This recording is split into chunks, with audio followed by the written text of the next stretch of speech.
Graça e paz, em nome do Senhor Jesus. Salam, salam. Queridos, eu quero fazer uma pergunta. Qual é o problema da igreja? Se alguém, no seu evangelismo, na sua conversa diária, se alguém perguntasse para você qual é o problema da igreja, o que você responderia? Certamente que muitos falariam, é o pecado, não é? Mas o pecado o Senhor Jesus já deu um jeito lá na cruz, deu ou não deu? Qual que é o problema da igreja? Queridos, quando nós olhamos, estudamos as cartas de Paulo, o apóstolo Paulo, às igrejas, nós percebemos um problema em comum. A igreja em Corinto estava dividida. Domingo passado à noite fomos ministrados sobre a igreja em Éfeso. O problema também é a quebra da unidade. E hoje nós vamos olhar um pouquinho para a igreja em Filipe. Paulo mandou uma carta para essa igreja, chamada Epístola aos Filipenses. E é uma carta maravilhosa. Acima de tudo, é a carta mais emocional, que toca os sentimentos. Aqui nesta carta, Paulo fala 58 vezes sobre as emoções. O tema da nossa mensagem hoje é a unidade na igreja. E eu quero convidar você a se colocar em pé e abrir a Bíblia, o livro sagrado, a palavra de Deus, em Filipenses capítulo 2, e nós vamos ler do verso 1 até o verso 4. Filipenses capítulo 2. Cadê a Bíblia, jovem? Mas essa é da sua mãe. Vamos ler a palavra? Filipenses 2, 1 a 4. Se há, pois, alguma exortação em Cristo, alguma consolação, alguma comunhão do Espírito, se há entranhados afetos e misericórdias, completai a minha alegria, de modo que penseis a mesma coisa. Tenhais o mesmo amor, sejais unidos de alma, tendo o mesmo sentimento. Nada façais por partidarismo ou vanglória, mas por humildade, considerando cada um os outros superiores a si mesmo. Não tenha cada um em vista o que é propriamente seu, senão também cada qual o que é dos outros. Baixe tua cabeça, feche os teus olhos, vamos orar. Papai, nós precisamos que o Senhor afofe o terreno do nosso coração, para que a semente a ser lançada encontre ali solo fértil, para produzir, Senhor Deus, 30, 60, 100 vezes o fruto que o Teu Espírito quer produzir em cada um de nós. Papai, nós precisamos de ter essa consciência clara, por revelação do Teu Espírito, de que nós precisamos caminhar em unidade. E que este é o grande problema que enfrentamos. Quebranta-nos, Pai. Fala conosco, revela a tua palavra aos nossos corações. Em nome de Jesus, amém. Podeis assentar, amados. Jesus Cristo, no Evangelho de João, capítulo 17, Jesus faz uma oração para que a igreja se tornasse um só corpo, como Cristo, o Pai e o Espírito Santo são um. Jesus ora para que a gente também possa ser um com Ele. E Jesus fez esta oração no final do ministério dele.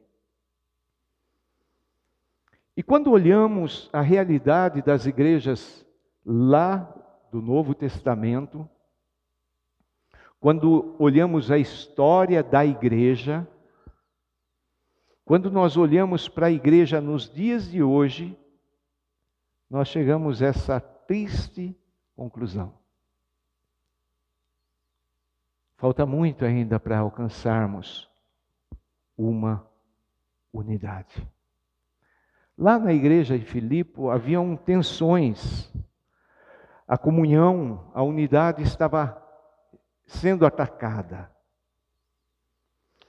E o grande problema da igreja hoje continua sendo a falta de unidade. Por quê? Porque nós não entendemos ainda o que é ser igreja. Muitas pessoas frequentam reuniões, mas não fazem parte do corpo. Muitas pessoas se envolvem até bastante, mas vivem assim uma dicotomia entre a vida sendo igreja e o resto do tempo. Então nós vamos trabalhar esse aspecto hoje e para finalizar, nós vamos ver um grande exemplo e o que seguir e a quem seguir para termos essa unidade. O primeiro ponto da nossa mensagem é os alicerces da unidade. Muitas pessoas, muitos pastores imbuídos de um desejo grande de promover unidade, fazem encontros, reuniões, festas, passeios. Mas nós vamos ver quais são os 4 alicerces da unidade. Os pilares da unidade. Os pilares que sustentam a unidade cristã.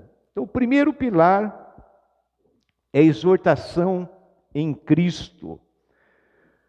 Ali Paulo, no versículo 2, diz: se há, pois, alguma exortação em Cristo. O que significa isso?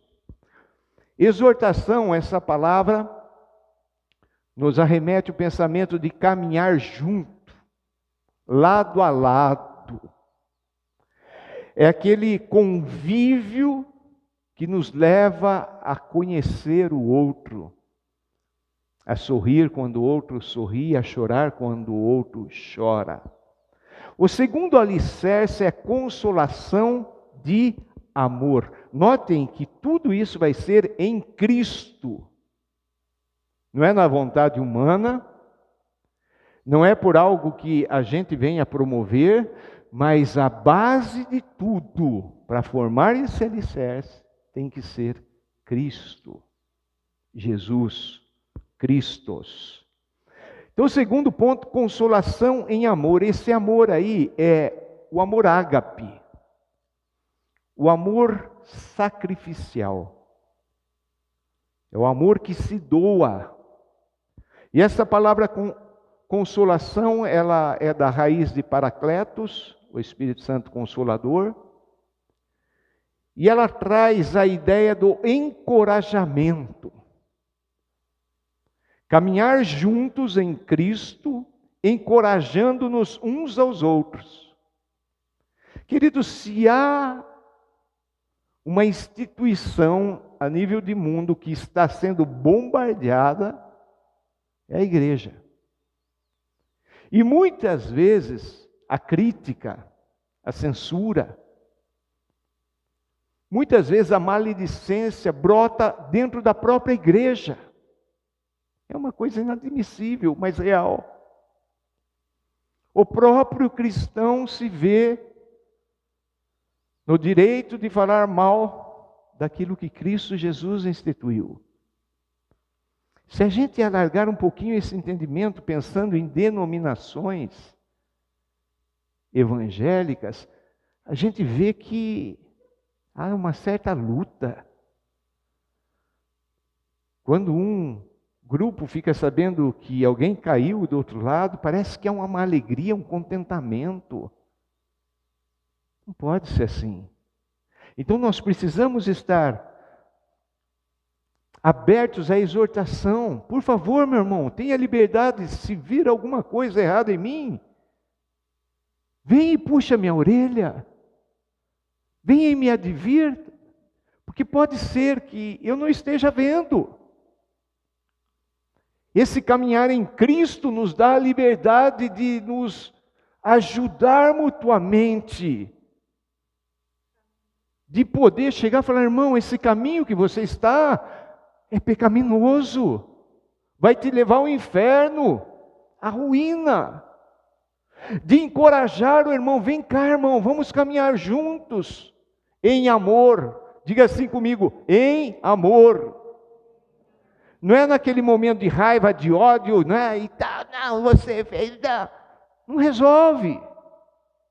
Toda disciplina tem que ser em amor.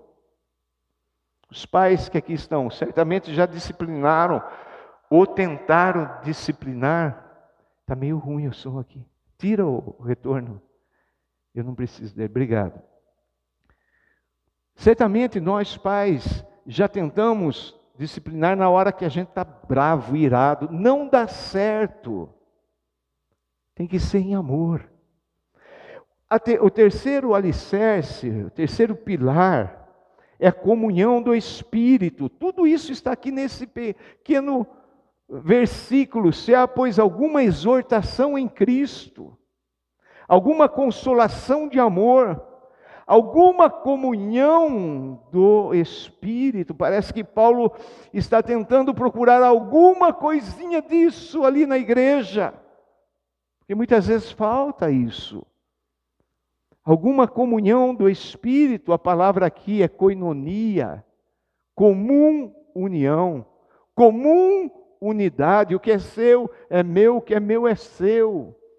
Assim agia a igreja no início. Essa palavra koinonia, ela traz a ideia de participação comum no Espírito. Notem, amados, se eu tenho comunhão com o Espírito, o Josemir tem comunhão com o Espírito, nós vamos andar em unidade. Não precisamos nem nos esforçar. Então, essa comunhão, o Espírito Santo é o elo, é quem liga o crente, em primeiro lugar, a Deus, e conjuntamente, ao próximo. Comunhão do Espírito Santo. O Espírito Santo é o agente, é a pessoa, é o unificador da igreja. Coisa tremenda isso. Você já tentou ter comunhão com a pessoa na sua força? Na carne? Vem aqui, irmão, a partir de hoje eu vou ter comunhão com você. Quer você queira, quer não. Dá certo? Não dá. Mas quando a gente é levado pela comunhão do Espírito Santo, a gente vai tendo comunhão com Deus e comunhão com o próximo. O quarto pilar, ainda nesse versículo 1 do capítulo 2 de Filipenses, se há entranhados afetos e misericórdias. Essa palavra afetos, ela traz essa ideia de entranhas, aquilo que é do mais íntimo. Você certamente já sofreu lá dentro. Sabe quando dá aquela dor que você sabe que não é física, é aquela angústia, é aquela amargura, é aquela tristeza que está lá dentro de você. entranhas. O que nós aprendemos disso? Queridos, como alicerce, nós não podemos ser superficiais. Precisa nascer lá no nosso íntimo, lá no nosso interior. E misericórdias, emoções, piedade, simpatia. É você olhar para o outro e sentir no seu coração a miséria do outro. Mas nós estamos tão absortos, tão voltados para nós mesmos, que não conseguimos. E assim nós não agimos como Cristo. E assim nós não colaboramos para a unidade da igreja. Exortação em Cristo, consolação de amor, comunhão do Espírito e entranhados afetos e misericórdias. Essa é a base da comunhão, da unidade no corpo de Cristo. Quais são os perigos contra a unidade? Aqui Paulo cita 2. E é interessante que Paulo olha para essa igreja e Paulo está feliz com essa igreja. Esta igreja em Filipos é a única igreja que está ajudando no sustento do ministério de Paulo. E ele dá testemunho dessa igreja, ele está feliz com essa igreja, mas o problema da quebra de unidade está ali. Assim como em Corinto, aquela igreja que os dons borbulhavam na igreja, todos os dons do Espírito Santo, Paulo considerou aquela igreja carnal. Por quê? Porque havia divisão, não havia unidade. Irmão, se eu não entender o conceito de unidade, eu não entendo o que é poder, o que é autoridade. Por exemplo, o casamento. O casamento, ele é um mistério que traz a revelação de Jesus e a igreja. Se não houver unidade no casamento, o que vai haver no casamento? Casamento que não tem unidade, tem o quê? Problemas. Problemas e mais problemas. Então, quais são os perigos contra a unidade? Em primeiro lugar, ali no versículo 3, nós vemos o primeiro perigo, partidarismo. Nada façais por partidarismo. O que é isso? Divisão. Nós chamamos de panelinhas, não é assim que fala? Desde o 1985, quando eu entrei na igreja, eu ouço liderança, eu ouço pastores pregando, falando contra as panelinhas. E eu pergunto, o problema foi resolvido? Somos um corpo? Somos uma panela ou várias panelinhas? Fulano se dá bem com o ciclano e aquele com aquele, e não tem mais comunhão com o resto do corpo. Isto é partidarismo. Paulo traz claramente isso. Nada façais por partidarismo.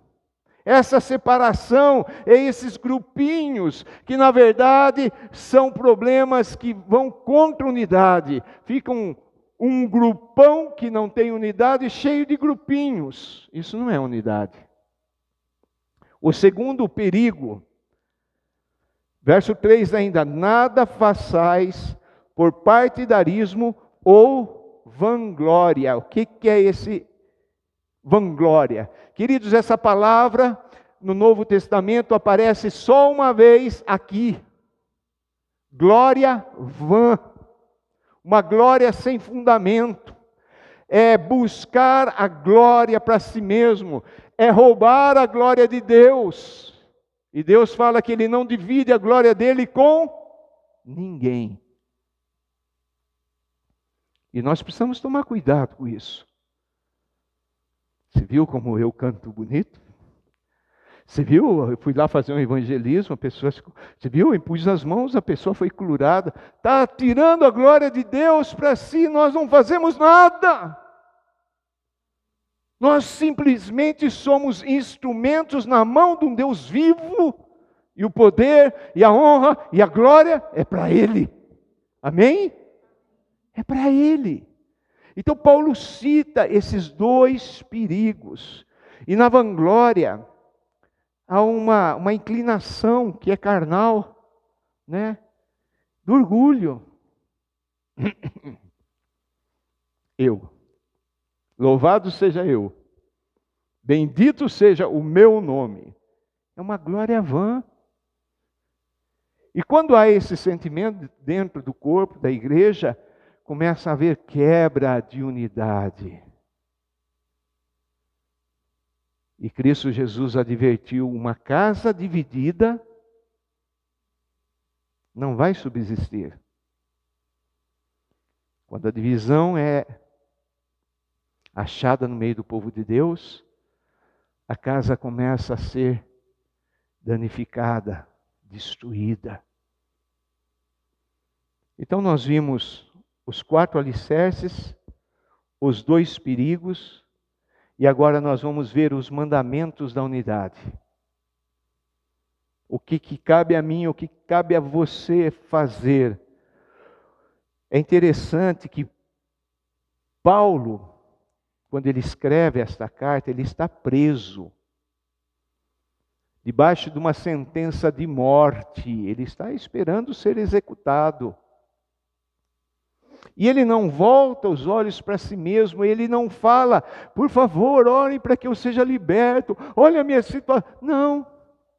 Ele está escrevendo para a igreja, ajudando a igreja, trazendo uma revelação à igreja, exortando a igreja, com muita gratidão no coração para com aquela igreja.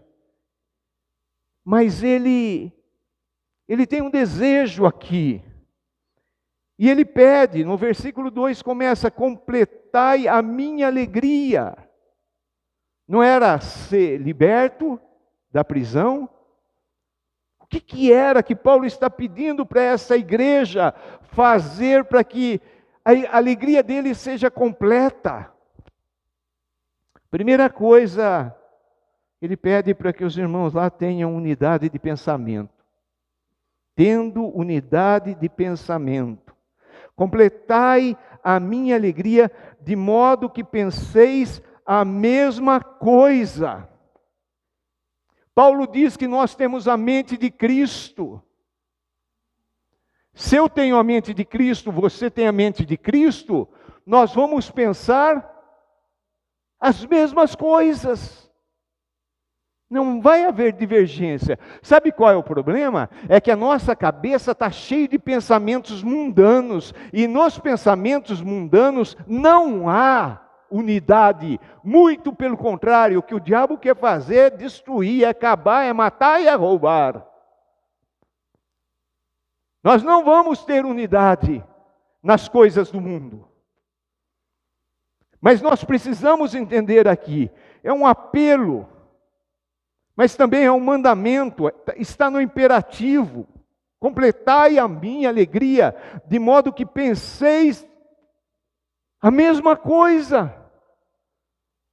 Só nesse ponto aí, a gente deve chorar pedindo a graça, a misericórdia de Deus, ou então ir cada um cuidar da sua vida. A divisão está dentro do corpo. Eu penso desse jeito, eu penso desse jeito, eu penso desse jeito. É crente batendo de frente com crente, nem parece que são irmãos, por questões de coisas do mundo. E a gente muitas vezes não percebe a seriedade disso. A gente acha que é assim mesmo, e não é. Agimos como um cidadão do mundo, mas hoje em Cristo Jesus nós somos cidadãos do reino. Estamos aqui sim com um plano, um propósito divino de pregar Cristo Jesus. De ser cooperador do Espírito Santo no implantar o reino de Deus. Não para discutir como as coisas estão aí fora. Por essas coisas, nós temos a responsabilidade de orar. Orar, orar, orar. É muito fácil a gente ver se a gente está tendo unidade de pensamento. É só perguntar, isso que eu estou pensando está glorificando a Deus? Está glorificando a Jesus? É o Espírito Santo que está me conduzindo a isto? Ou são os noticiários, são os homens, são os filósofos, etc, etc. Tendo unidade de pensamento. Nós precisamos nos arrepender. Seriamente isso.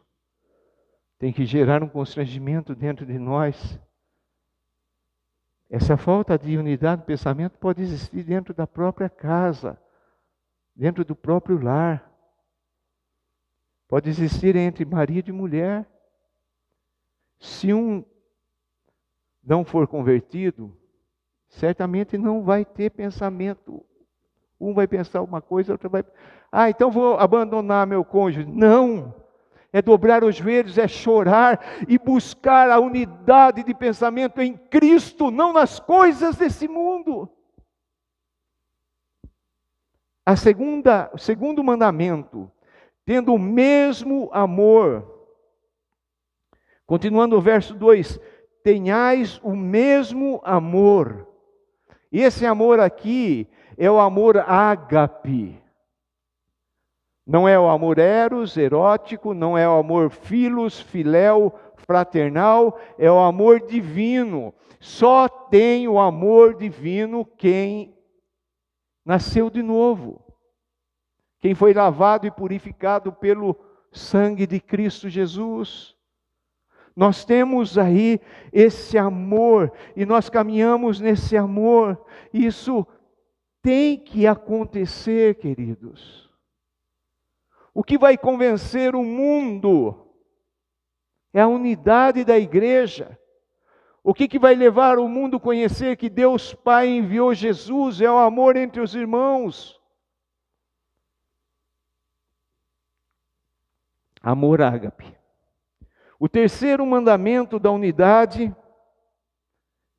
mesmo verso ainda, sendo unidos de alma, diz: sejais unidos de alma. Essa palavra alma aqui é o psique. Queridos, nós trazemos um psique marcado pelo pecado. Foi sujo, foi apodrecido pelo pecado. Mas o sangue de Jesus vem quando nascemos de novo e Ele nos purifica, Ele nos limpa. E aí então há como andar unidos de alma. Seria mais ou menos o teu coração batendo, o meu coração batendo, e os dois batendo no mesmo ritmo. Isso só Deus pode fazer. A gente caminhando com o mesmo coração, com o mesmo sentimento, com a mesma alma, com o mesmo amor, o mesmo pensamento, e aí nós somos um. A maior arma que existe no planeta Terra é a unidade. Lá no princípio, quando Deus criou tudo, havia uma unidade perfeita entre Adão e Eva, entre o homem e a mulher e toda a criação. Entre Adão e Eva, toda a criação e Deus. Você pode imaginar todo findar de tarde, Deus vindo bater um papo com Adão. Coisa linda. Mas o pecado quebrou isso. Capítulo 11 de Gênesis conta a história da Torre de Babel. O pessoal se reuniu e resolveram fazer um edifício que chegasse até Deus, até os céus. Queridos, notem que hoje nós temos a compreensão do céu, do universo, mas naquela época eles olhavam esse céu e eles achavam que haveria possibilidade de fazer uma construção para chegar até esse céu. E eles começam então a se reunir, se tornam um, e com muito esforço começam a construir aquela torre. E Deus olha para isso, e Deus fala: opa, espera um pouco. Até a unidade do mal, ela é poderosa. Então Deus vem, intervém ali, e coloca as diferenças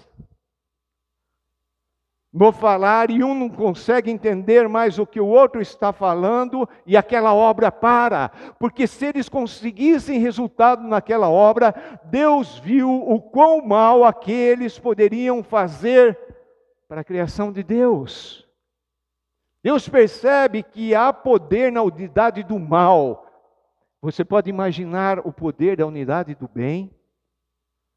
O poder de uma igreja unida, onde os membros eles têm essa mesma unidade de pensamento, o mesmo amor, unidos na alma. Não há nada nesse mundo que resista a uma igreja desta. O problema do mundo não é economia, não é política, não é cultura. O problema do mundo é a falta de Deus. E só a igreja de Jesus, a verdadeira, única, é que tem o poder de abalar essas estruturas do inferno que o diabo colocou aqui, para fazer com que este mundo verdadeiramente possa sair daquilo que o diabo fez.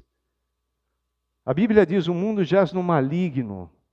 Toda a estrutura desse mundo sem Deus, ela é de origem satânica. Não vamos brigar por elas. Vamos brigar sim por implementar o coração de Cristo nas pessoas, porque somente isso tem poder para mudar. O quarto mandamento, ainda nesse mesmo versículo, eu vou lê-lo novamente. Verso 2, completai a minha alegria. Paulo está falando: olha, a maneira de vocês completarem a minha alegria é, de modo que penseis a mesma coisa, mesmo pensamento. Tenhais mesmo amor, sejais unidos de alma, e em quarto lugar, tendo o mesmo sentimento. O mesmo sentimento. Queridos, os crentes não são competidores. Nós somos cooperadores. Irmãos, nós não somos rivais. Nós somos parceiros nesta obra. Por que nós estamos aqui? Para fazer o nome de Cristo Jesus conhecido. Eu lembro de uma ilustração muito bobinha que tempos atrás eu usava. Então, dois crentes, cada um com a sua espada, lado a lado, lutando contra o diabo, as obras infernais, os demônios, nesse mundo tenebroso, e os dois lutando lado a lado, e aí um começa a conversar com o outro. E aí, irmão, a luta está grande, irmão, está grande, mas o nome de Jesus tem poder. Isso mesmo, irmão, vamos lá, nós somos o povo mais vencedor, nós somos, e tal, daqui a pouco um pergunta: de que igreja você é? O cara fala: eu sou batista, o outro fala: eu sou presbiteriano. Aí já para de lutar aqui, já vira um contra o outro e já começa a luta. Por mais boba que seja essa ilustração, ela é verídica.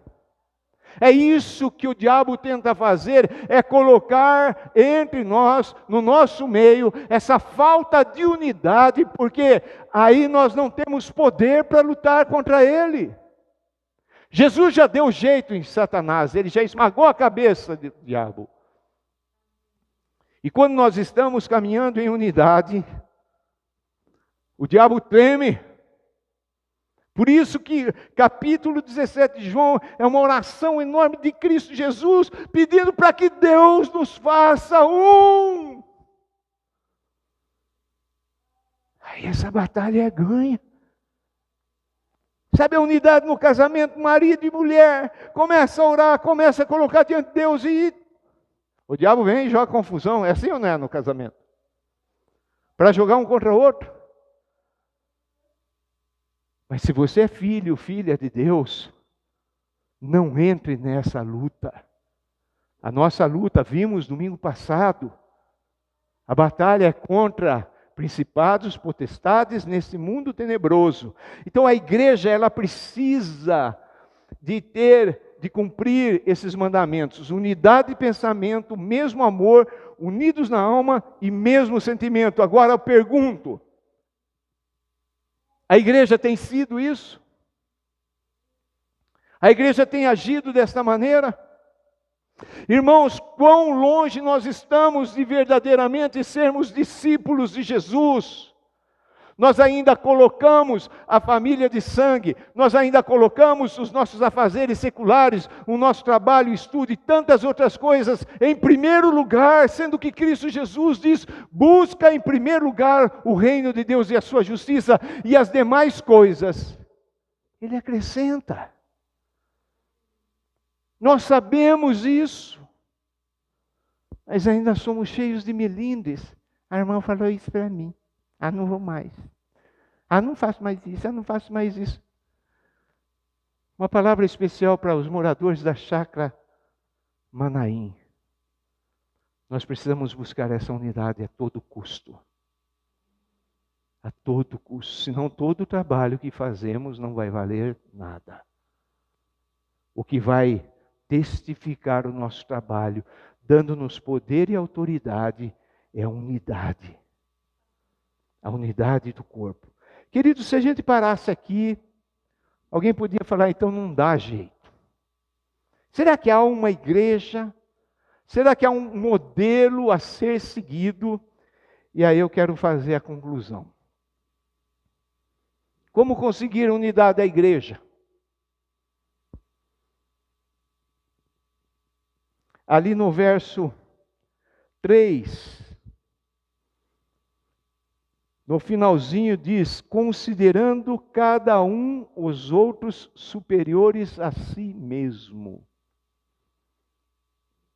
Olha para o irmão e se coloca de maneira inferior a ele. No verso 4 fala assim, não tenha cada um em vista o que é propriamente seu, senão também cada qual o que é dos outros. É aquela consideração do outro. O que nós poderíamos usar como um exemplo? Quem seria o modelo? E aí eu quero fazer a leitura a partir do verso 5. Nós temos um modelo único que se chama Jesus Cristo. Ele é o modelo. A Ele nós devemos seguir.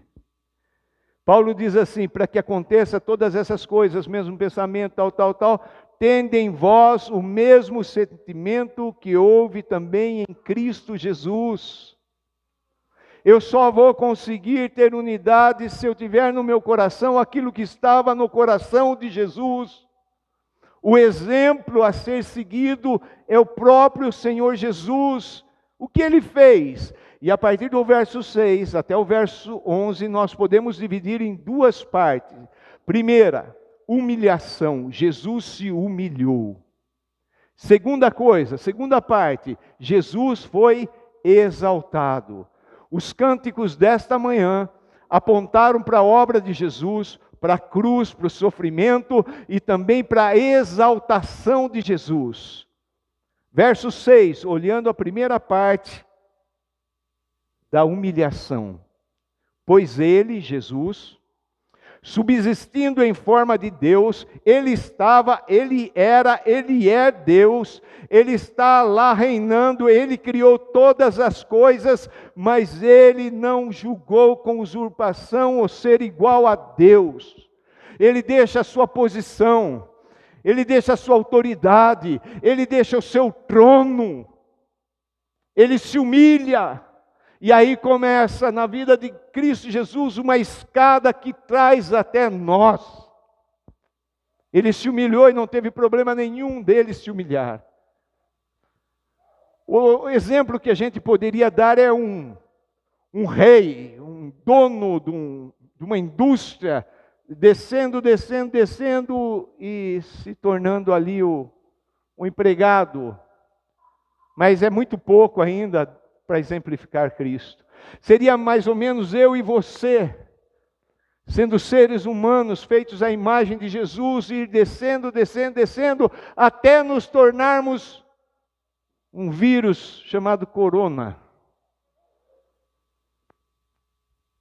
Não, esse vírus ainda tem poder, nos tornando um verme, daqueles que pisa sempre, acabou. Jesus deixa a sua glória. Então a primeira coisa, ele não veio em condições de Deus. Verso 7, segunda coisa, antes a si mesmo se esvaziou. Jesus amado. A Bíblia fala que ele era rico e ele se fez pobre. Ele foi deixando tudo, deixou tudo, ele se esvaziou tudo. Para quê? Assumindo forma de servo. Essa palavra servo é até bonitinha, né? Eu sou servo, mas traduz por escravo. Se tornou escravo. Escravo é aquele que não tem direito nenhum. Escravo é aquele que não é assalariado. Ele foi comprado e ele tem que prestar serviço ali, quer queira, quer não. Jesus desce da glória. Jesus se torna servo, escravo, continuando, tornando-se em semelhança de homens. Ele assume a nossa, e reconhecido em figura humana, ele se limita à forma de homem, como eu, como você. Nós sabemos que a grande diferença é que ele nunca pecou. Mas ele se torna, ele entra através da Virgem Maria, e ele se torna um ser humano, 100% ser humano. O que mais? Verso 8. A si mesmo se humilhou. Ah, essa palavra, como a gente não gosta dela, amados. É verdade, não é? Ai, passei por uma humilhação. Ai, estava lá no postinho e fui o último da fila. Olha o que fizeram comigo. Eu que faço tantas coisas pela minha família, fui humilhado diante.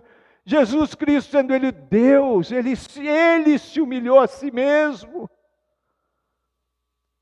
tornando-se obediente até a morte, e morte de cruz. Aí vem o sacrifício de Jesus. Ninguém podia matar Jesus.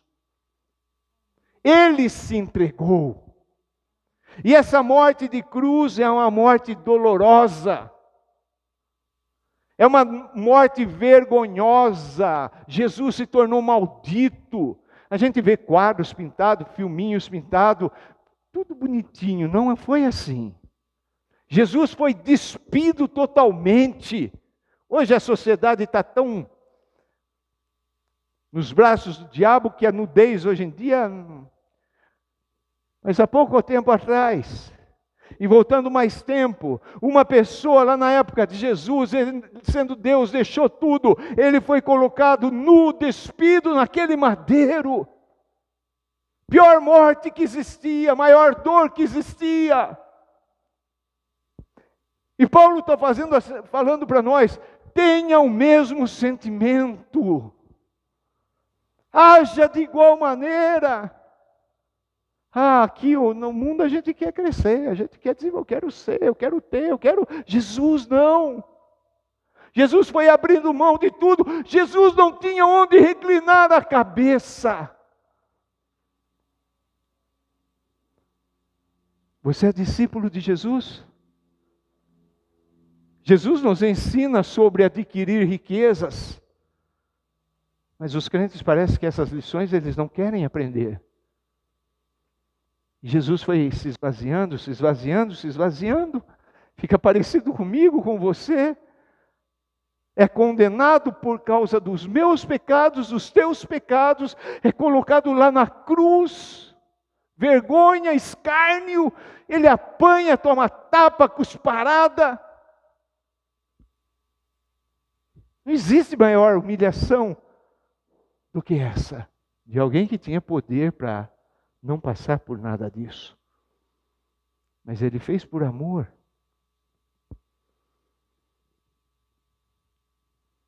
Mas não para aí, amados.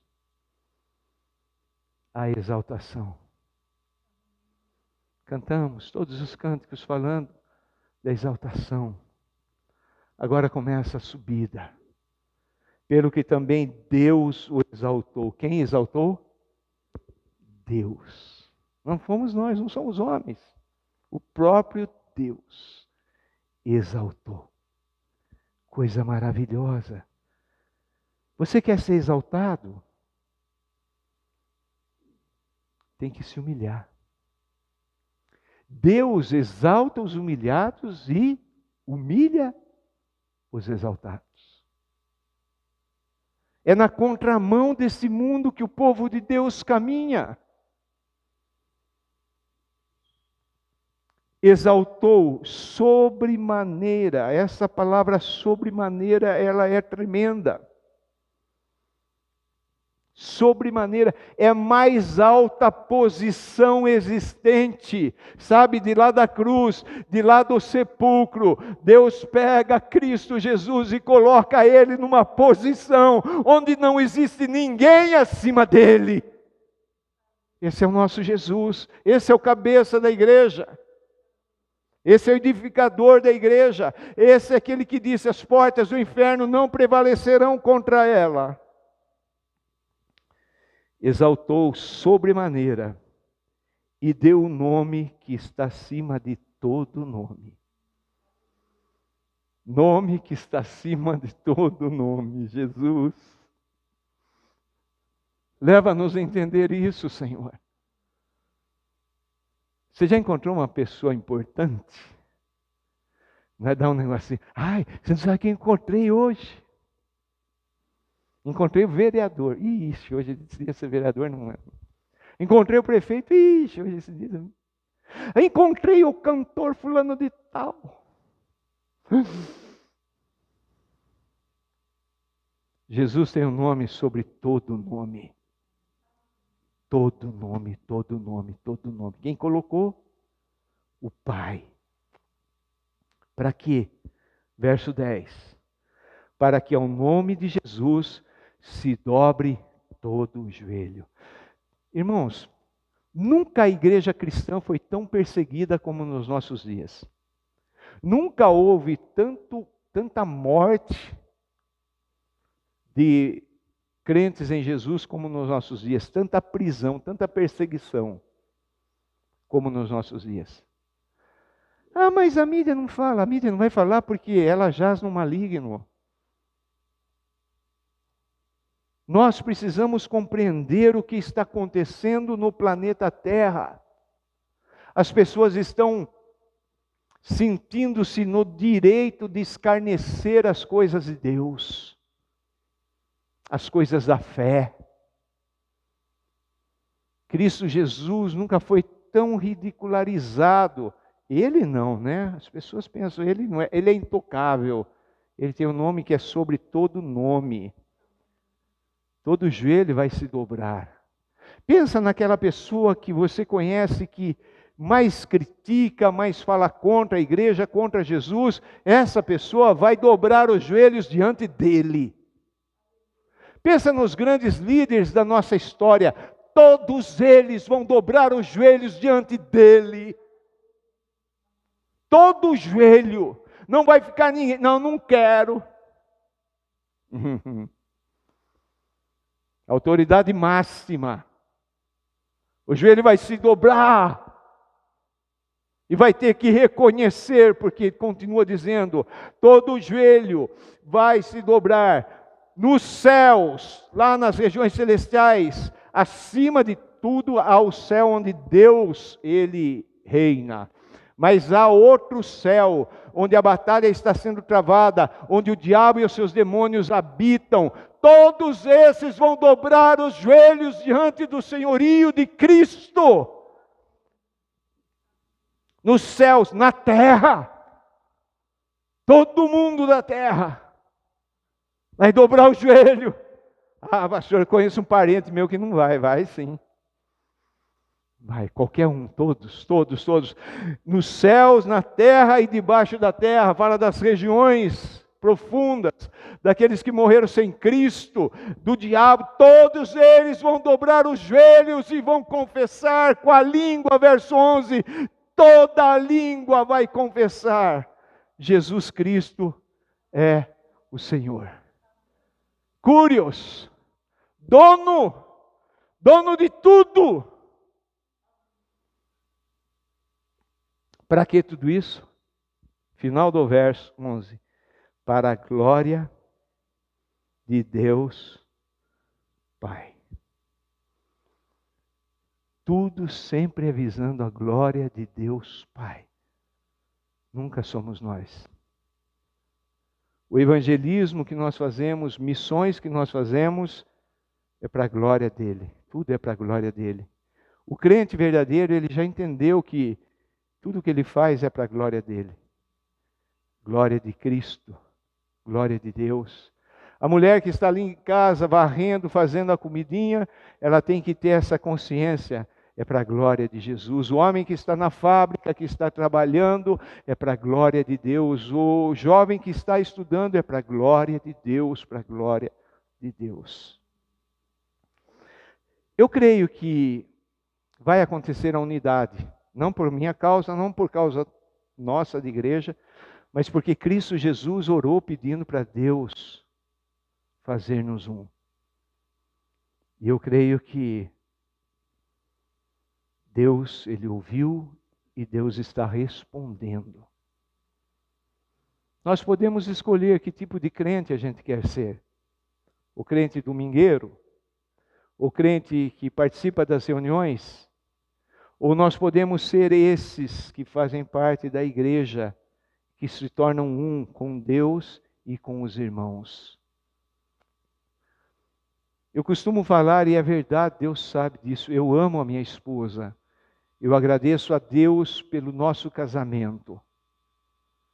Mas vai acabar. É só nesse plano de terreno, vai acabar.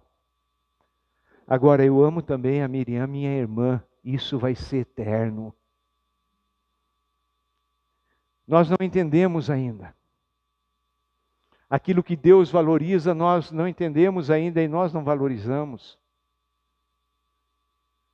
Jesus estava reunido com os discípulos e chegou a mãe com os irmãos. Jesus não parou ali e saiu correndo abraçar a mãe. Não que ele não amasse a mãe, que não respeitasse a mãe, mas ele sabia colocar em ordem as prioridades. E quando ele é avisado, a sua mãe e seus irmãos estão aí, ele fala: quem é minha mãe? Quem são os meus irmãos? Jesus entendia que no plano eterno, nós somos a família dele. E isso vai durar por toda a eternidade. Queridos, nós precisamos dar esses passos, olhando os alicerces, lutando contra os perigos e obedecendo a esses mandamentos. Só vai haver uma maneira de conseguirmos: se nos humilhar.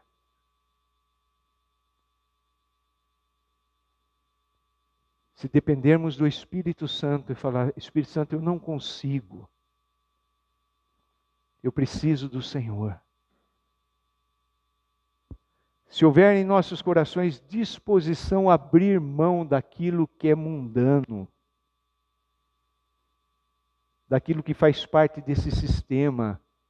O apóstolo do amor, ele disse assim, pelo Espírito de Deus: não ameis o mundo, nem as coisas, nem aquilo que tem no mundo. Quem age dessa maneira, o amor do Pai não está nele. Vamos amar a Deus. Vamos buscar esse quebrantamento. Naquilo que depender de nós, vamos ter paz com todos, vamos buscar unidade com todos. É melhor e mais poderoso a unidade entre duas pessoas do que um batalhão de milhares, milhões de outras pessoas. Jesus disse: aquilo que dois concordarem aqui na terra,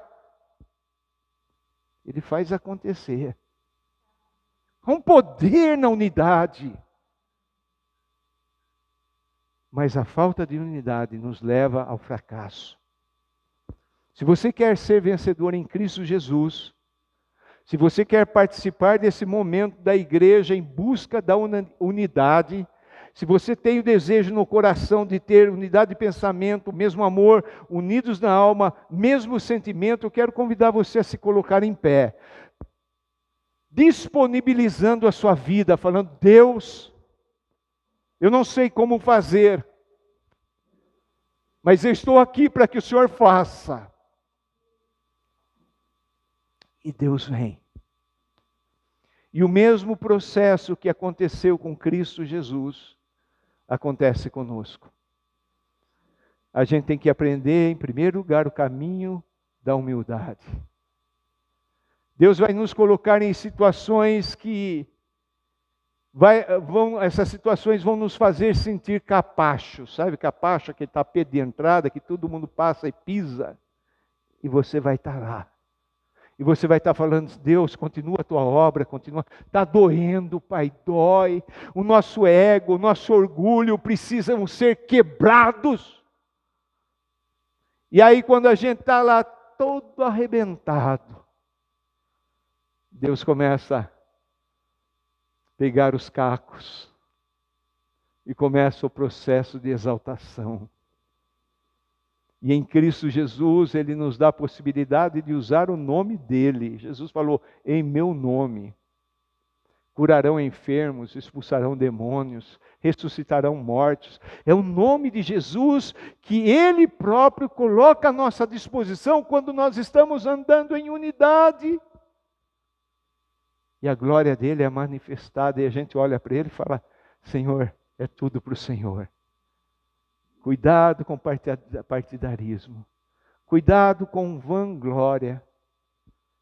Que Cristo Jesus seja exaltado o tempo todo em nós e através de nós. Amados, é um processo. É um processo de cura nisso. É um processo de libertação. É um processo de mudança de mente, que só o Espírito de Deus pode fazer. E Ele quer encontrar em nós essa disposição para falar: Senhor, o Senhor é oleiro, eu sou só o barro, faz aquilo que o Senhor quiser. E se depois de feito, o vasinho aqui está com rachadura, está com amassado, está feio, quebra e faz de novo, Senhor. E dói. Mas nós estamos nas mãos do oleiro. Amém? O exemplo, o modelo é Jesus. Se somos discípulos, seguidores de Jesus, nós temos que trilhar a mesma senda, o mesmo caminho que nos leva à cruz. E Jesus disse: aquele que não tomar a sua cruz todos os dias, negar a si mesmo, não pode ser meu discípulo. Aquele que não odiar, que não colocar eu acima da família, do marido, da mulher, dos filhos, tal, não serve para ser meu discípulo. Esse é o evangelho verdadeiro. Esse é o evangelho de Cristo. Você quer? Papai, nós olhamos para Paulo nessa situação, nesse momento, papai, que humanamente, um momento de dor, de sofrimento, desesperança,